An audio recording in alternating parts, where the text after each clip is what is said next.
펠로폰네소스 전쟁 이후 스파르타와 테베가 전쟁을 하게 되었는데 테베가 스파르타를 무너뜨리는 이변이 일어났어. 군사력이 대단하구나. 우리 마케도니아도 언젠가는 반드시 강해질 것이다. 저는 그리스의 변방이라 할 수 있는 마케도니아의 왕 필리포스 2세입니다. 왕자 시절 당시 그리스 최강의 폴리스 테베의 인질로가 있었는데 그때 테베의 강력한 군대를 주의 깊게 지켜보았습니다. 그 후 제가 우리 마케도니아의 군대를 그리스 최강으로 바꾸어 놓았습니다.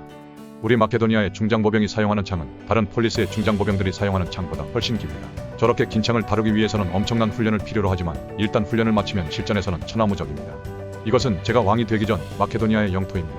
그리고 이것은 제가 왕이 된 후 마케도니아의 영토입니다. 코린토스 동맹이라는 이름으로 사실상 그리스 전체가 마케도니아의 지배를 받고 있습니다. 저는 코린토스 동맹의 총사령관으로서 페르시아를 공격할 계획이었습니다. 하지만 제가 암살을 당하고 말았습니다. 필리포스 2세의 갑작스러운 죽음으로 페르시아 원정은 조금 늦춰졌지만 그 계획이 사라지지는 않았어. 왜냐하면 그의 아들 알렉산드로스가 아버지의 뜻을 이어받았기 때문이야. 제가 알렉산드로스입니다. 아버지께서 갑자기 돌아가셔서 20살밖에 안 된 제가 마케도니아의 새로운 왕이 되었습니다. 그래서 그런지 저를 만만하게 여긴 테베가 반란을 일으켰습니다. 하지만 테베는 반란에 대한 비싼 대가를 치렀습니다. 많은 사람들이 죽고 도시는 완전히 파괴되었습니다. 그리고 살아남은 사람들은 모두 노예로 팔려갔습니다. 너무 심했다고 생각하실 수도 있겠지만 페르시아 원정에 앞서 본보기를 보여줄 필요가 있었습니다. 왜냐하면 또 다른 폴리스에서 원정을 틈타 반란을 일으킬 수 있기 때문입니다. 지금부터는 제가 세계를 정복한 과정에 대해 간단히 설명해 드리도록 하겠습니다. 사실 그 당시에는 세상이 그렇게 넓은지 몰랐습니다. 따라서 정확히 말하면 이 당시 최강대국 페르시아를 정복한 과정에 대한 이야기입니다. 저 멀리 바다 건너 페르시아 땅에 도착하니 페르시아 군이 기다리고 있었습니다. 첫 번째 전투는 그라니코스강 전투인데 우리 마케도니아가 대승을 거두었습니다. 그리고 그 기세를 몰아 해안의 주요 도시들을 모두 정복하였습니다. 결과적으로 해상 무역에 기대는 그리스 도시들의 반란을 잠재우는 효과도 거둘 수 있었습니다. 이후 이집트로 향하고 있을 때 페르시아 왕 다리우스 3세가 직접 대군을 이끌고 와서 이수스 평원을 점령해버렸는데 그곳은 우리의 보급로였기 때문에 저는 바로 이수스 평원으로 되돌아오지 않을 수가 없었습니다.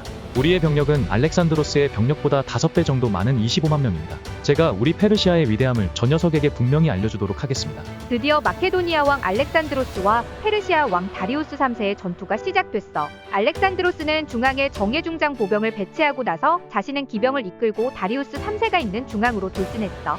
갑자기 나타난 알렉산드로스에 놀란 다리우스 3세는 도망을 쳤는데 그만 어머니와 왕비 그리고 공주 등 황실 여성들이 알렉산드로스에게 잡히고 말았어. 알렉산드로스, 강화를 맺도록 하자. 페르시아 서쪽의 영토를 줄 테니 공주와 결혼하는 것은 어떤가? 거절하겠다. 나의 목표는 페르시아 제국 전체를 정복하는 것이다. 이수스 전투를 승리로 이끈 알렉산드로스는 다시 이집트를 향했어. 이집트에 입성한 알렉산드로스는 나일강 유역의 그리스풍의 새로운 도시를 만들었는데 도시 이름은 자신의 이름을 따서 알렉산드리아라고 했어.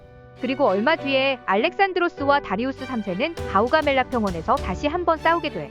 그런데 이번 전투도 이수스 전투와 비슷하게 흘러갔어. 말을 탄 알렉산드로스가 또다시 다리우스 3세 눈앞에 나타난 거야. 다리우스 3세는 알렉산드로스에게서 또다시 도망칠 수 있었지만 결국은 부하의 손에 죽고 말았어. 드디어 페르시아를 정복했다. 알렉산드로스는 히다스페스 전투에서 인도의 포로스 왕이 이끄는 코끼리 부대를 물리쳤어. 알렉산드로스님, 이제는 집으로 돌아가고 싶습니다. 여기 인도는 너무 덥고 습하고 이런 땅을 뭐하러 정복하려 하십니까? 고향에 있는 가족들을 못 본 지 10년이 넘었습니다. 이렇게 해서 어쩔 수 없이 알렉산드로스의 세계 정복은 막을 내리게 되었어.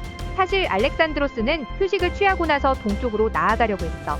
그런데 바빌론 궁전에서 33살의 젊은 나이로 갑자기 세상을 떠나버렸어. 알렉산드로스가 짧은 생을 뒤로하고 세상을 떠났지만 그의 원정으로 인한 영향은 우리 인류 역사에 큰 영향을 미치게 돼.